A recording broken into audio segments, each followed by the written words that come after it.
जय श्री महाकाल सभी दर्शक मित्रों, मैं संकेत नाथ अघोरी आज आप सबके सामने कुछ विशिष्ट शक्ति ट्रांसफ़र के बारे में जानकारी लेकर हाजिर हुआ हूँ। शक्ति ट्रांसफ़र क्या होता है उसका बारे में कल का वीडियो में पूरा जानकारी दिया है। अगर आपने नहीं देखा तो उसको देखिए, कैसे किया जाता है वो भी जानकारी उसमें बताया गया है। आज हम चर्चा करेंगे शक्ति ट्रांसफ़र किसको लेना चाहिए, क्योंकि हर एक के लिए शक्ति ट्रांसफ़र नहीं होता। क्योंकि शक्ति ट्रांसफ़र पहले तो है क्या, मैं शॉर्ट में बता दूं, ये एक ऐसी परंपरा है शक्तिपात, यानी गुरु परंपरा में एक गुरु अपने शिष्य को, जो शिष्य अचानक थोड़ा आगे बढ़ना चाहता है या जो सक्षम नहीं है, ज़्यादा समय नहीं दे सकते, कुछ ऐसे शिष्य हैं जो बाहर रहते हैं आउट ऑफ कंट्री में, या जो लोग हैं जो मेरे पास नहीं आ सकते, उनके लिए शक्ति ट्रांसफ़र है। शक्ति ट्रांसफ़र में आपको गुरु की ऊर्जा और शक्ति के माध्यम से खुली आंखों से शक्ति सामने प्रत्यक्ष करवाई जाती है। जैसे कि कोई साधक है जिसको मुंजा का साधना करना है, मुंजा को शक्ति का प्रत्यक्षीकरण करना है, पर वह जो व्यक्ति है वो मुंजा को सीधे रूप से एक तरफ से प्रत्यक्ष नहीं कर सकता, क्योंकि उसके पास उतना समय या उतना सामर्थ्य नहीं है, ना अनुभव है साधना का। तो ऐसे जो साधक होते हैं, ये शक्ति ट्रांसफ़र के माध्यम से जो सालों में मिलने वाली शक्तियाँ हैं उसको प्रत्यक्ष अपने सामने कर सकते हैं। ऐसे ही कई साधक हैं जिनको ऊपर करोड़ों रुपए का कर्जा हो चुका है। आपको कोई ऐसी शक्ति चाहिए जिससे आप अपना जीवन बदलना चाहते हैं, तो शक्ति ट्रांसफ़र के माध्यम से आप उस शक्ति को और उस चीज़ वस्तु को प्राप्त कर सकते हैं। काफ़ी ऐसे साधक हैं जिनकी उम्र 40 से 50 साल हो चुकी है और अब तक अपने जीवन में वो कुछ कर नहीं पाए।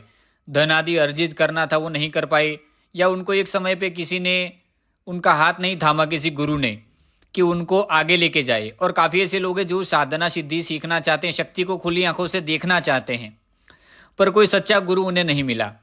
तो ऐसे जो साधक हैं वो शक्ति ट्रांसफ़र लेते हैं और शक्ति ट्रांसफ़र के माध्यम से अपना खुद का भला करते हैं। कैसे कि शक्ति किसी को, अगर जैसे कि कनक परी मैंने बहुत से अपने साधकों को ट्रांसफ़र दिया हूँ, तो ये शक्ति के माध्यम से वो अपना कर्जा आदि दूर करते हैं सबसे पहले। क्योंकि जब कोई भी साधक खुद सही नहीं होगा तो दूसरे का भला कैसे करेगा। खुद का कर्जा खत्म करने के बाद शक्ति का दूसरा उपयोग बताया जाता है कि आपको उस शक्ति से लोगों का भला करना है। भला यानी किसी गरीब बहन बेटी की शादी में डोनेशन दो, कोई अच्छा सा छोटा सा ट्रस्ट चलाओ, यानी शक्ति से जो धन आदि मंगवाते हो उसका अपने लिए और दूसरों के लिए अच्छे से उपयोग करना सीखो। इसको कहा जाता है शक्ति ट्रांसफ़र का सदुपयोग। अब काफ़ी ऐसे लोग हैं जो पूछते हैं, जो गुरुजी शक्ति षटकर्म में मारण क्रिया करती है, तो मारण, मोहन, वशीकरण, उच्चाटन, संबंध, विद्वेषण, ये होते हैं 6 कर्म, और 7वां कर्म होता है शांति कर्म। ये 7 कर्म होते हैं। षटकर्म के अलावा भी शांति कर्म होता है। ये सारे कर्म करने के लिए एक जागृत प्रत्यक्ष घन रूप वाली शक्ति की ज़रूरत होती है।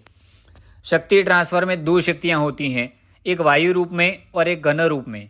कोई भी वायु रूप वाली शक्ति भी षटकर्म का षटकर्म कार्य कर सकती है, पर वायु रूप वाली जो शक्ति होती है उसकी एक रेंज होती है, 100, 150, 200, उतनी रेंज में ही वो कार्य कर सकती है।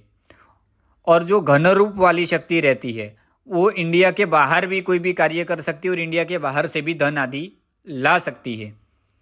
इसलिए घन रूप वाली जो शक्तियाँ हैं उनका उपयोग सही प्रकार से किया जाता है। और मेरा गारंटी है जो लोग ने शक्ति ट्रांसफ़र अब तक लिया है 100% उनका जीवन बदला है। जो भी लोग बिना शक्ति ट्रांसफ़र के भी अगर शक्ति का अनुभव करना चाहते हैं तो मेरा 1001% का गारंटी है। व्हाट्सएप ग्रुप में जुड़ जाओ, नीचे लिंक दिया हूँ। मैं एक मंत्र और एक क्रिया बताऊँगा, वो जाके मशान में करना। भूत प्रेत शक्तियाँ क्या होती हैं 24 घंटे में अनुभव करवा दूंगा। चलिए, जय श्री महाकाल सभी दर्शक मित्रों, अगर आपको ये वीडियो अच्छा लगा तो हमारे चैनल को लाइक शेयर सब्सक्राइब करिएगा। चलिए, जय श्री महाकाल आदेश, मिलते हैं दूसरे वीडियो में।